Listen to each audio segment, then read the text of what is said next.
قال المصنف رحمه الله تعالى ونفعنا به في الدارين آمين يا أرحم الراحمين.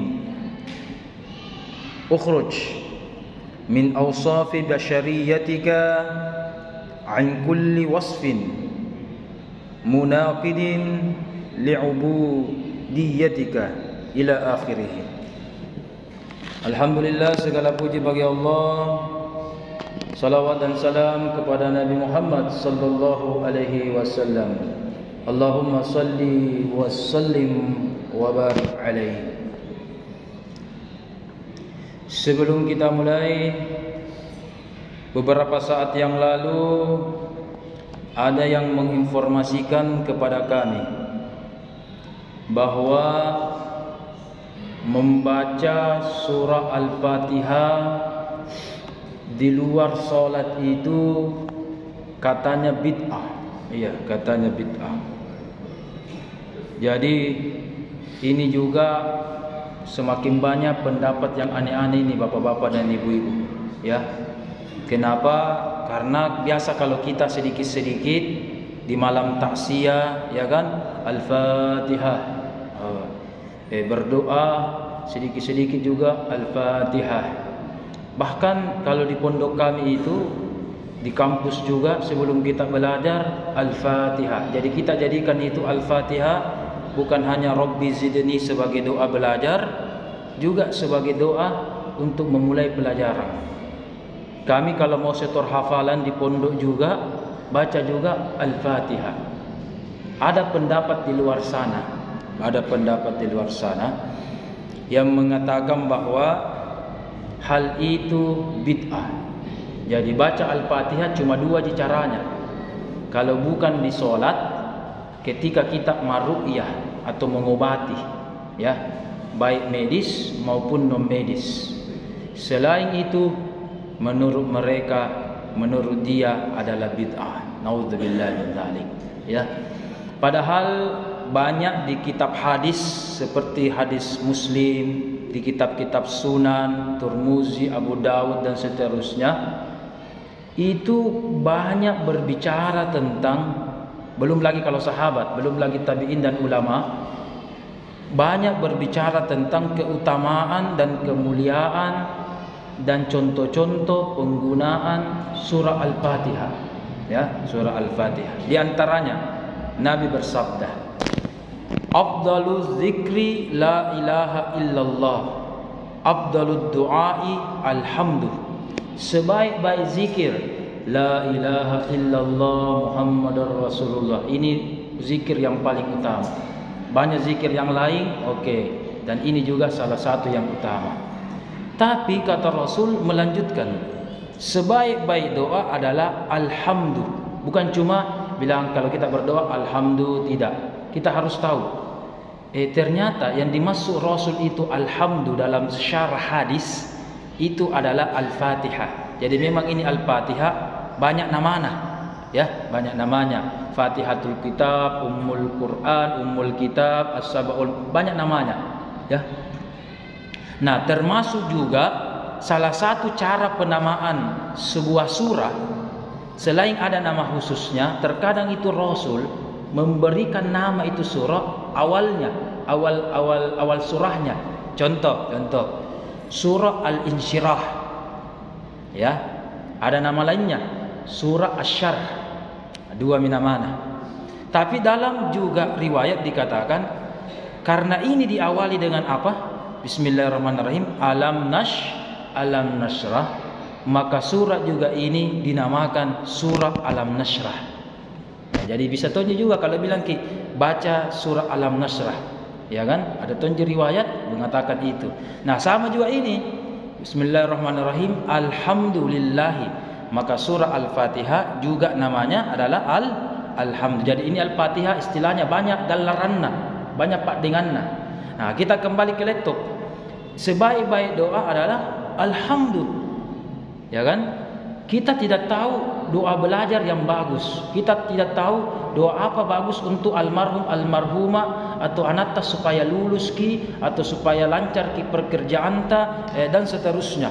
sedikit doa ditahu, ya, sedikit doa ditahu. Nah, kalau begitu kita pakai bosnya, kita pakai afdolnya, kita pakai memakna indukna, ikut yang lain.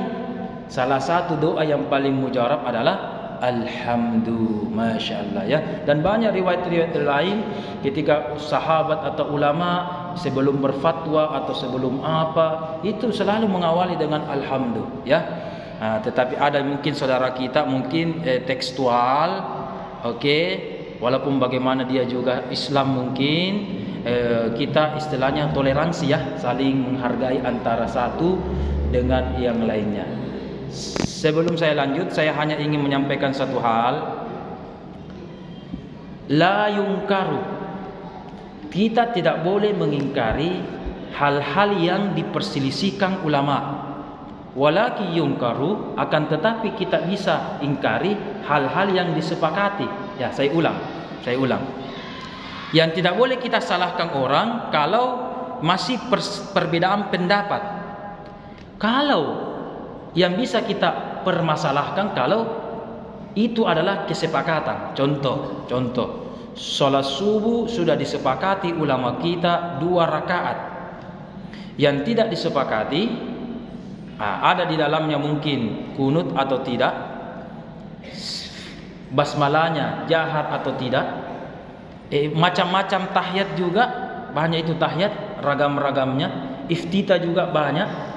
Nah, kalau ada saudara kita beda bacanya, beda caranya, ya, atau beda teknisnya, yang penting perbedaan pendapat, oke, kita saling toleransi. Yang jadi masalah kalau masjid ini sholat subuhnya 3 rakaat, ku telpon Ki Haji, langsung saya telpon, ku datangi rumah Atta biar tengah malam, ya. Kalau sholat subuhnya 3 rakaat atau 4 rakaat mau deh tak kalah nih, seperti semua maghrib 3 je, subuh 2 je, ini yang lainnya 4 semua, ambarata nih 4 semua, bagaimana? Tidak boleh juga begitu kan, disepakati, ya. Nah, ini yang disepakati tidak boleh, ya, tidak boleh. Jadi hal-hal yang disepakati ini yang bisa kita perbincangkan. Kalau beda pendapat itu namanya kita toleransi. Ya, toleransi. Makanya itulah pentingnya pemerintah atau takmir atau negara atau ulama yang memilihkan kita. Tidak salah juga kalau di luar negeri ada yang memilih khusus negaranya mazhab Syafi'i. Seperti di Brunei itu. Arab Saudi khusus di negaranya mazhab Ahmad Hambali. Oke. Di negara ini ada 2, di negara ini 1, ada negeri ini banyak. Oke, itu adalah wewenang pemerintah, ya. Jadi kalau kita dipilihkan sama pemerintah kita atau pemimpin kita, kita bisa mengatakan sami'na wa ata'na. Kan istilahnya tetap jadi sholat, walaupun ragam sholatnya, ragam bacanya, teknisnya beda.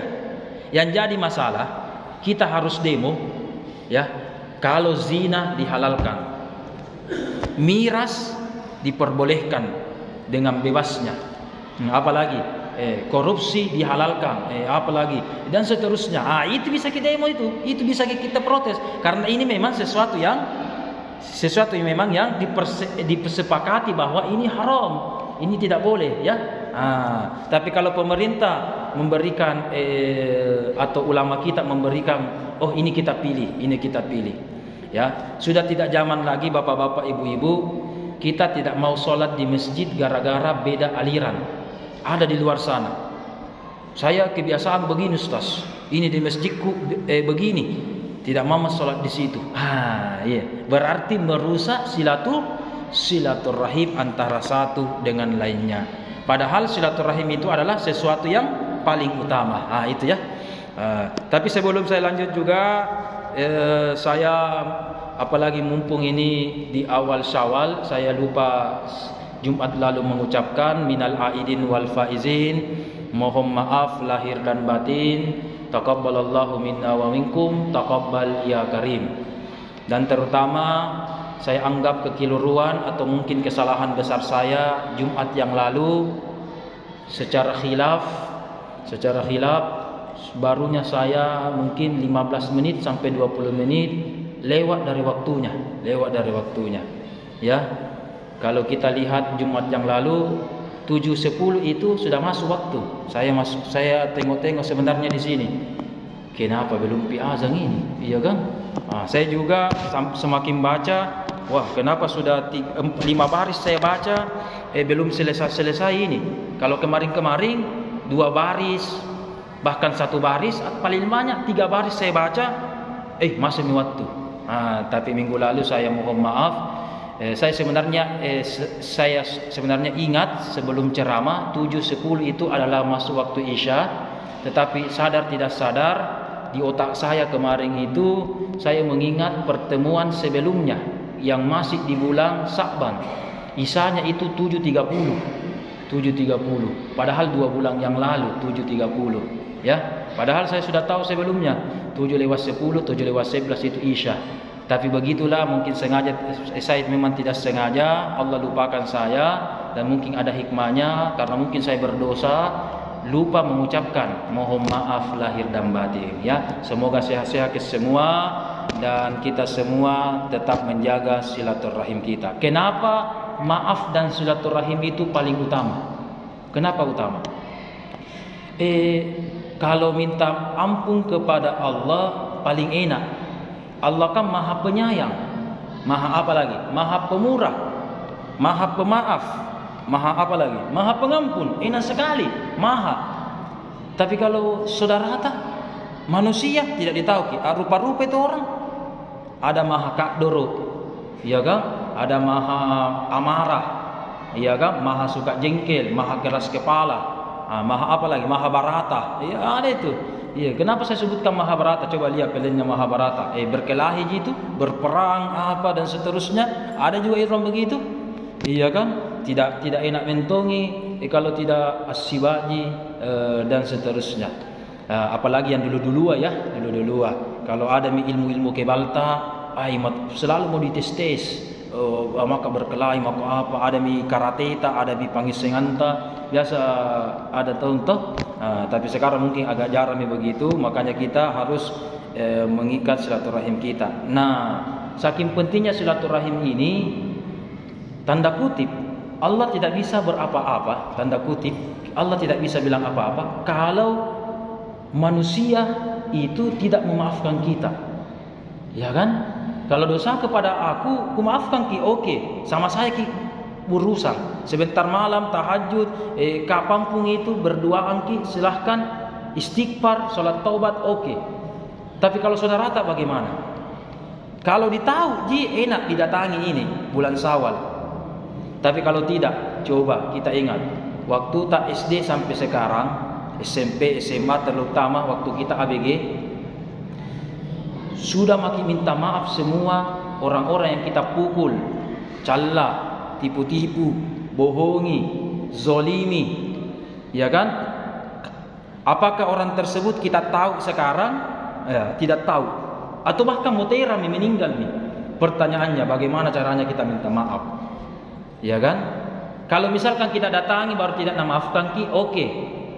Selesai permasalahan, ya, selesai permasalahan, aman maki.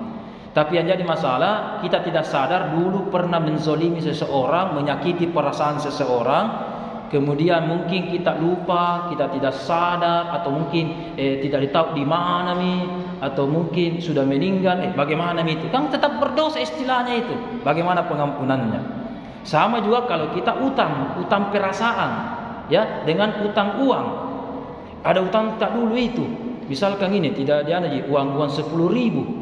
Uang 10.000, tapi ada utangku dulu sama yang waktu ku kecil, ku pinjam tapi ya. Apakah meninggal sudah tidak tahu di mana, bagaimana caranya? Kalau Nabi bilang Gurut Tafarid Wajdi, itu hari pengajian di Masjid Raya malam Sabtu beberapa tahun yang lalu, beliau itu katakan, kalau ada kasus utang uang seperti yang saya ceritakan tadi, salah satu alternatifnya adalah kita ambil uang yang bersangkutan, tapi berapa tadi? 10.000. Oke. Challenge lah misalkan di sini di Masjid Babus Salam. Biasanya orang itu kalau maceleng bagaimana? Siapa yang maceleng, dia yang dapat pahalanya. Ini tidak. Kita niatkan. Guru Tafarid menambahkan, kita niatkan sebelum maceleng, saya niatkan pahala keberkahannya ini untuk siapa? Sebumi. Oh itu dulu tetanggaku. Sebut bisa disebut namanya, bisa dibayangkan. Ini bin ini. Pahalanya untuk dia, lillahi ta'ala. Oke. Kalau sampai kita meninggal tidak ketemu, minimal ini adalah tebusan, minimal ya. Minimal ada di pegangan tak. Tapi bagaimana kalau besok-besok, ternyata talasa inji, ketemu ki, tidak sadar ada acara, ketemu ki di pinggir jalan, ketemu ki. Bagaimana? Kita harus bilang kepada dia, ada utangku sama kita. Mungkin kita lupa, tapi malaikat masih mencatat. Berapa saudara? 10.000. Ya. Tapi saya kasih informasi saudara. Apa itu? Baru-baru kemarin saya maceleng di Masjid Babus Salam Borong. Masa diminta ki? Di bendaharaya, tidak kan? Kuniatkan pahalanya itu untuk kita. Kita dipilih. Kalau mau pahala, oke, tuntas permasalahan. 10.000 dibalas dengan 10.000. Aman. Tapi tidak saudara, uang itu butuh tonga ini. Nuka juga, susah tonga juga. Iya kan? Dan seterusnya. Bagaimana kalau begitu? Guru Tafarid menambahkan, kalau begitu apa boleh buat? Ya, hukum perdatanya lah istilahnya ya. Kita bayar dia 10.000. Bagaimana minta tadi yang kemarin? Allah mengerti. Berarti itu yang kemarin 10.000 pahalanya atas nama tak. Itu 10.000 yang nominal kah? Kertas uang 10.000 ya dikasih yang bersangkutan. Ya. Dan seterusnya. Begitu perumpamannya uang 10.000, 100, 1 juta atau apa. Diniatkan begitu ya. Kalau orang tersebut kita tidak. Yang banyak terjadi ini bapak-bapak, hati-hati ki. Ya. Biasakan kita dengar, almarhum telah berpulang. Kalau ada utangnya tolong datang di rumah. Kalau ada juga piutangnya kita bisa selesaikan. Apa nak bilang? Mate mitena neseng anak-anak. Apa nak tahu kan? Malaikat nak tahu. Allah nak tahu. Ya. Kalau utang enak je kalau utang. Ada utangku di sini. Ya. Anggaplah tidak kubayar ki. Berarti ini masalah sama saya, tapi pahalanya tahu di mayit. Tapi kalau ada utang tak dia sama, masya Allah, ya kan? Kalau ada utang tak sama al-mayit, ya harusnya kasih kita tahu ahli warisnya, ya paling baik begitu. Sehingga kita ini insya Allah saling menjaga antara satu dengan yang lainnya. Ya, saya tambahkan lagi sedikit. Kalau dalam Islam itu bagus juga itu kalau utang piutang itu misalkan dalam bentuk emas, Kalau dalam bentuk uang, apalagi jangka panjang, pinjangan 1 juta, besok nak bayar, tahun depan nak bayar, bukan tahun depan, 10 tahun. Baik kalau nak bayar ki, ya kan? Ada juga itu biasa orang sengaja mengutang tidak berniat ki, tidak momentum berniat, orang kaya ji. Apa jika uang 100.000, uang 1 juta tidak mengurangi januna, mersinya, pajeronya, portunernya tidak ji, ya kan? Tidak goyang gitu keturunan, ya. Tapi ya itu juga utang. Oke, paling bagus memang kalau emas. Haji pinjang anuta 10 gram emas. Berapa sekarang emas kamu? Mau kapan 2 juta sekarang emas sekali? 1,8, 1, berapa emas antam. Ya, oke. Anggap dulu saya ingat dulu waktu saya kecil itu ringgit. Ada emasnya ringgit masih ada ya? Ibu, masih ada ringgit tak, Bu? Oh iya, masih ada ya kan? Ada itu biasa ringgit. Pinjami ringgitku. Jadi kalau nanti kasih kembali ringgit ketemu jual saya. Ringgit ketemu. Itu tidak riba. Tidak riba itu. Ya, tidak riba. Yang jadi riba pertanyaan itu hati-hati kita kalau kita utangnya 1 juta 5 tahun akan datang, itu 5 tahun yang lalu 1 juta saudara, sekarang 3 juta nih. Di satu sisi benar, di satu sisi juga salah, ya kan? Satu sisi benar, di satu sisi salah. Untuk menghindari itu memang bagus itu kalau utang ya dibayar dengan emasnya juga pergantiannya dan seterusnya.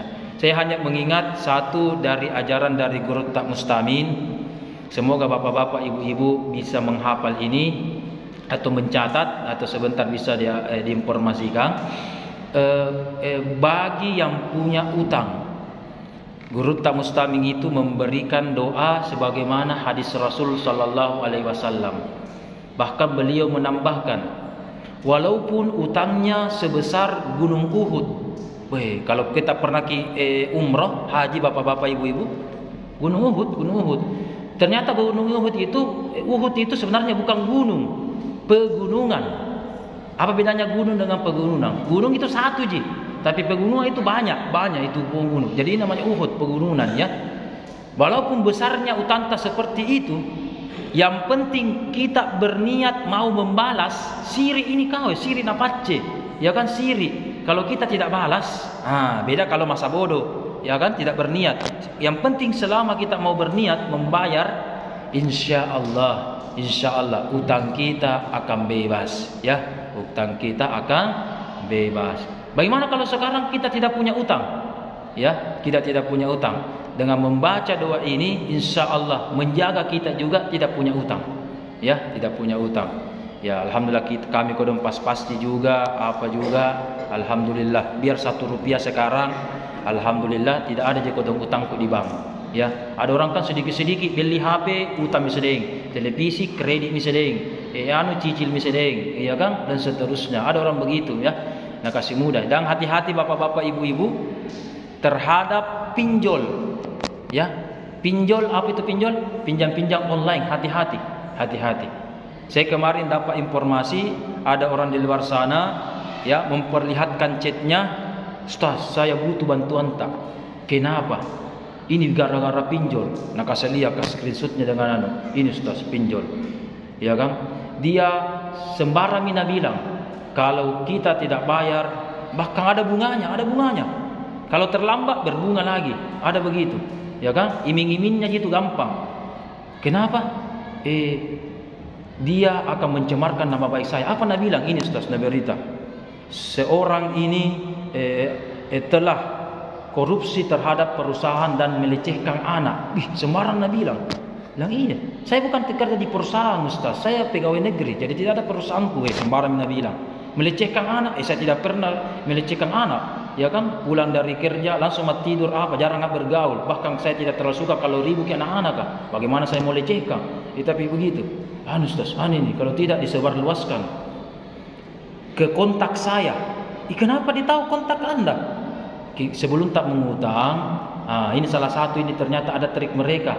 Itu entah ada caranya itu, tahu kontak tak semua.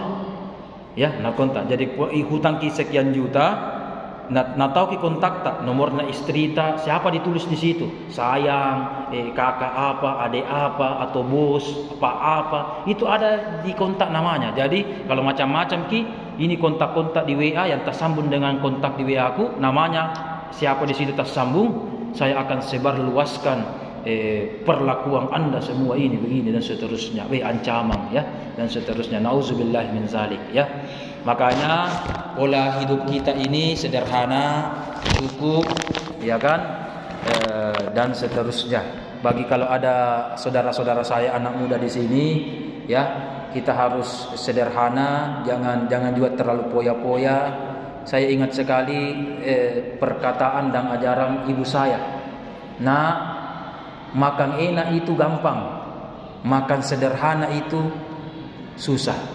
Bukan di warung ya, kalau warung sederhana itu mahal berapa harganya itu, lentong itu ya, itu masakan Padang itu. Ini yang dimasuk makanan sederhana ya, kita biasa kalau makan mairoji, tahu kah, tempe atau apa yang ada lah, mau ayam kah atau ikan dan seterusnya.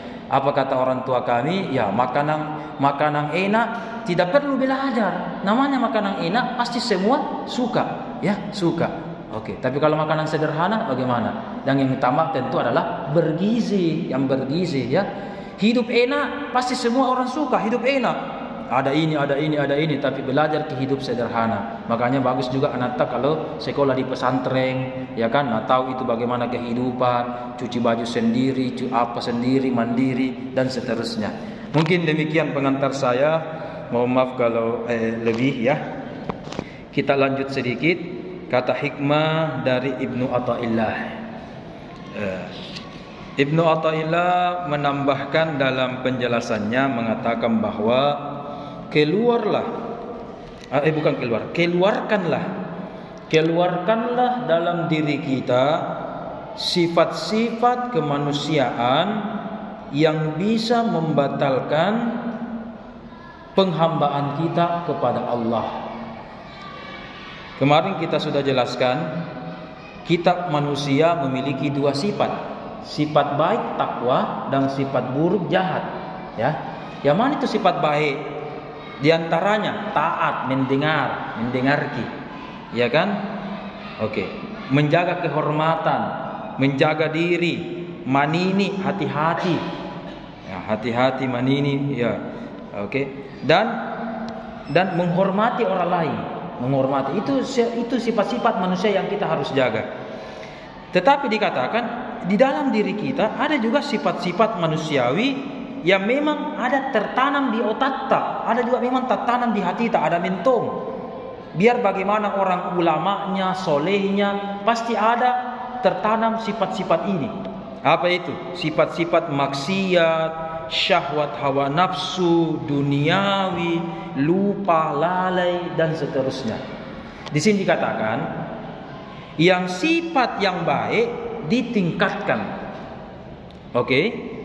Kemudian sifat yang jahat ini, sifat yang melalaikan kita dari ibadah dan dari hamba Allah, berinteraksi silaturahim kepada sesama manusia, itu juga kita hindari. Jadi yang baik kita pertahankan, tingkatkan, dan sifat-sifat yang jahat ini tentu kita hilangkan. Di tahun ini semua, ya.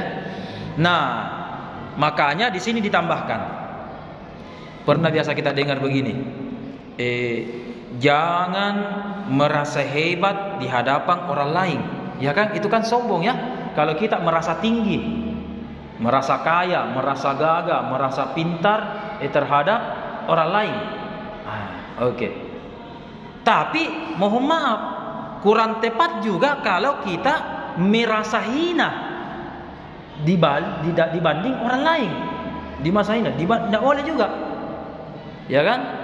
Saya ulang, tidak boleh kita merasa hebat, merasa lebih tinggi, merasa lebih pintar dari orang lain.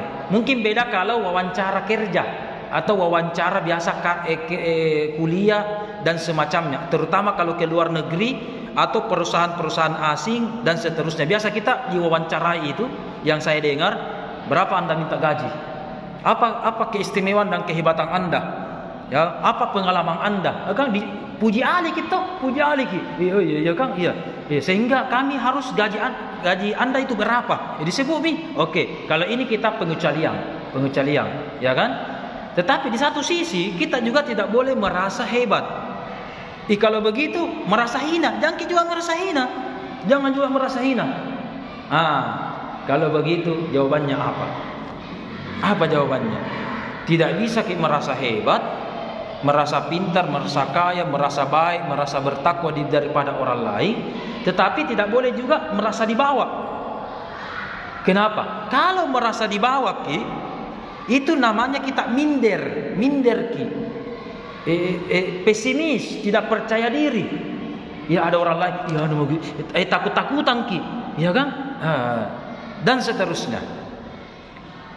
Yang benar apa? Seimbang atau tengah-tengah. Apa artinya? Sama, kita anggap sama, ya kan? Kita anggap sama beliau dengan kita. Makanya kan ada hadis Nabi, kalau Anda tidak suka misalkan dipukul, kalau kita ditampiling, dihina, jangan juga hina orang lain. Pasti sama sakitnya, ya kan? Bukan itu lebih sakit kita atau lebih tidak sakit? Tidak. Artinya sama. Kalau disakiti orang itu sakit, kalau kita juga dibohongi diri kita sakit, sama. Senang kita dikasih orang lain dikasih senang, kita juga begini sama. Berarti sama. Itu artinya pernah lagi kita dengar ini, perlakukanlah hamba Allah, saudara kita, sebagaimana kita perlakukan diri sendiri. Berarti kasih sama, kita sama. Kalau suka kita dikasih begini, maka kasih sama juga orang lain. Suka tongki begini, tidak suka dikasih begini, berarti tidak suka yang lain. Jadi kesimpulannya tadi apa? Dikatakan jangan merasa tinggi, tetapi kurang tepat juga kalau merasa dibawa. Yang tepat bagaimana? Sama. Kita semua sama jadi hamba-hamba Allah. Iya kan? Satu. Tapi kalau di hadapan Allah tidak boleh juga lebih-lebih parah, merasa tinggi. Dosa besar itu. Merasa tinggi di hadapan Allah itu, angku sombong itu. Tetapi yang benar itu adalah kita bisa merasa hina, bisa. Jadi kalau di hadapan manusia, hindari merasa hina di hadapan manusia, ya. Tetapi kalau di hadapan Allah merasa hina itu boleh. Akulah hambamu yang selalu menzalimi diri sendiri ya Allah. Itu kan? Akulah hambamu yang paling nakal. Akulah hambamu yang pendosa ini. Di malam hari ini aku minta pengampunanmu. Engkau yang maha suci, aku maha kotor. Engkau maha mulia, aku maha hina. Engkau pengampun dosa, aku pendosa. Ya kan? Pengampun dosa, aku pendosa. Itu boleh. Itu boleh. Ya, itu boleh. Jadi kalau di hadapan Allah membanggakan diri tidak boleh, boleh menghinakan diri. Kalau di hadapan manusia juga tidak boleh membanggakan diri, tetapi tidak boleh juga menghinakan diri. Tidak boleh. Kenapa? Sama jaki. Ya kan? Sama jaki. Sekufu jaki. Sama-sama. Apa bedanya? Apa bedanya? Yang ada di diri saya sama dengan di diri bapak-bapak. Ada mata tak ada tonji.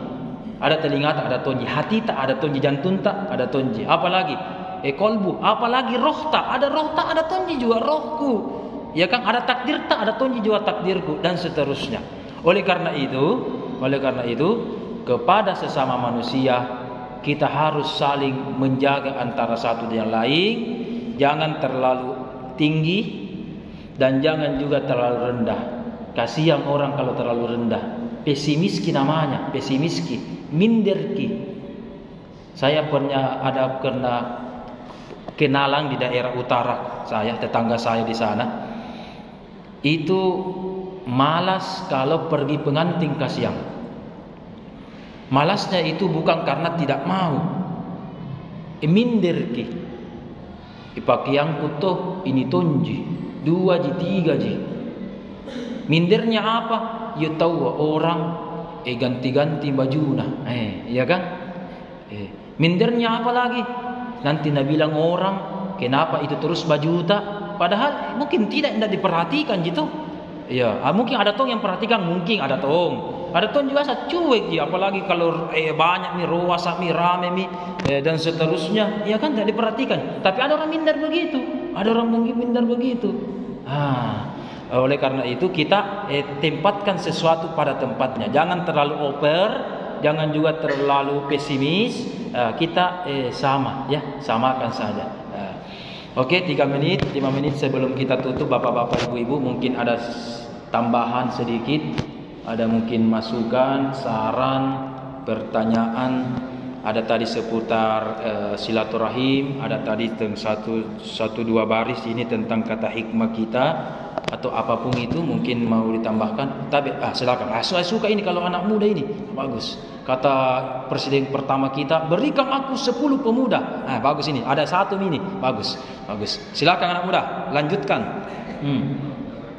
Salam warahmatullahi wabarakatuh. Ada saudara kita yang bertanya ini bahwa di satu sisi kita itu minta maaf kepada hamba Allah, ya kan? Di satu sisi juga ada riwayat itu, bunyinya begini. Ada seorang hamba Allah 99 natobu, nabunuh, ya kan? Tidak ada di penjara dulu kan? Kemudian bertanya kepada ahli ibadah, bagaimana saya ini? Oke, mungkin bapak-bapak, ibu-ibu pernah dengar, tertutup ini kemungkinan ini, ya itu kan pintu maaf itu tadi ya. Jangankan 99 ini dulu, 1 saja itu tadi ya, butuh maaf, butuh apa, ini hambanya Allah. 99, Tidak ada, tidak tertutup maaf dari Anda. Oke, satu. Takala bali sini 99, takala apa? Ibu-ibu bagaimana sebenarnya? Nah, tambahin satu. Kau ustaz pak anak-anak kau, betul-betul kau juga. Ya kan? Oke. Total 100 nabunuh. Oke. Di tengah perjalanan ini banyak versi yang ada di sini. Ya, datang lagi kepada agamawan yang satu yang bijaksana. Wah, saya ini nggak tahu juga ini bagaimana ya. Di situ ada ustaz itu minta ampunlah kepada Allah di negeri seberang itu. Coba di sana berjalan. Ya, sambil juga minta ampun, istighfar dan seterusnya. Kita tahu toh ceritanya di tengah jalan, inna lillahi wa inna ilaihi rajiun. Kalau kita lihat ini syarahnya riwayat, itu sampai-sampai malaikat mengukur, naukurki. Ya, naukurki. Ya, karena apa? Gara-gara sebelumnya malaikat berdebat. Ini masuk neraka 100 orang nih, satu saja nabunuh, itu tadi betul. Bisa saja masuk neraka, satu. Apalagi yang kedua? Tidak, sudah bertaubat tahu. Allah kan Maha Pemaaf. Kalau begitu malaikat ketiga datang. Adil ki begini Pak Ading. Ukur ki.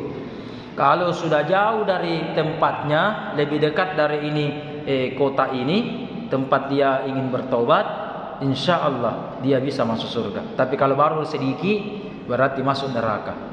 Masya Allah, yang terjadi sudah dekat daripada tempat tujuannya, masuk surga. Bagaimana kalau begini? Ibnu Athaillah dalam lembaran-lembaran berikut itu bisa menambahkan begini. Jawabannya begini ya. La kabirata wala sagirata. Apa artinya? Tidak ada istilah dosa besar, dosa apapun itu, kalau Allah dalam menyikapinya menampakkan sifat maafnya. Jadi tidak ada dosa besar kalau Allah menampakkan sifat maafnya. Wala kabirat wala sagirata. Tidak ada juga dosa kecil. Biar bagaimana Cak Dina kecilnya itu dosa ya. Kalau Allah menampakkan sifat adilnya, sifat adilnya sebagai seorang hakim, ya, sebagai seorang raja dan Tuhan. Apa maksudnya? Namanya orang bersalah, sekecil apapun salah tak, kalau sifat adil bagaimana? Salah, melanggar. Sekecil apapun kesalahan kita, spion atau apa, stengka atau apa, tidak bawa, istilah kecil ji, aku lupa ji pak, aku apa ji, ya kan? Namanya adil bagaimana? Ditilang. Namanya adil apa? Dihukum. Anda tidak sesuai adil, disanksi. Ya, kita dulu disuruh kengkring, apakah push up atau apa, bersihkan WC. Itu kan namanya bersalah, berarti dihukum. Walaupun kecil, yang penting salah. Tapi kebalikannya, Allah, siapa nama tak? Apa? Siapa? Rezeki. Weh, banyak rezekinya juga ini, mantap. Rezeki ya.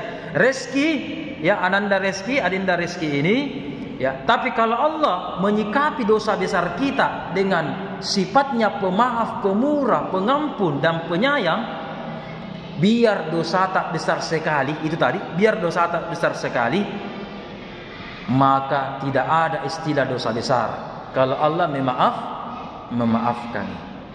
Ini biasa keadaan manusia begini. Biasa-biasa cemburu kita, itu anu tuh, aji tuh, bapak anu tuh, kalau sama anu tuh baik nah. Ya anu tahu tuh, kalau sama ini satu januda jahat nah, misalkan anu nah, terasa nah, kak doro nah. Kalau dia sama dia baik nah, kalau kita kak doro apa dan seterusnya. Ya kan? Biasa begitu. Nah, Allah juga punya dua sisi begitu. Allah juga dua sisi. Sekarang yang kita cari, bagaimana itu Allah bukan adilnya naliyaki. Kalau sifat adilnya naliyaki, di sini pasti berdosa semua. Saya banyak dosaku, kita ada dosa tak? Siapa di sini tidak punya dosa? Angkat tangan. Saya mau tes. Siapa di sini tidak pernah dosa? Pasti punya semua, botok semua di sini. Ya kan? Oke? Kalau Allah mau berikan sifat adilnya, bagaimana? Mungkin Allah azab maki, atau Allah mungkin hukum maki, atau dan seterusnya. Tetapi bukan adilnya kita minta Allah. Di nyuk-nyuk ya Allah, rezeki tahu itu nyuk-nyuk. Apa nyuk-nyuk? Tahu je? Gombal-gombal ki. Iya kan?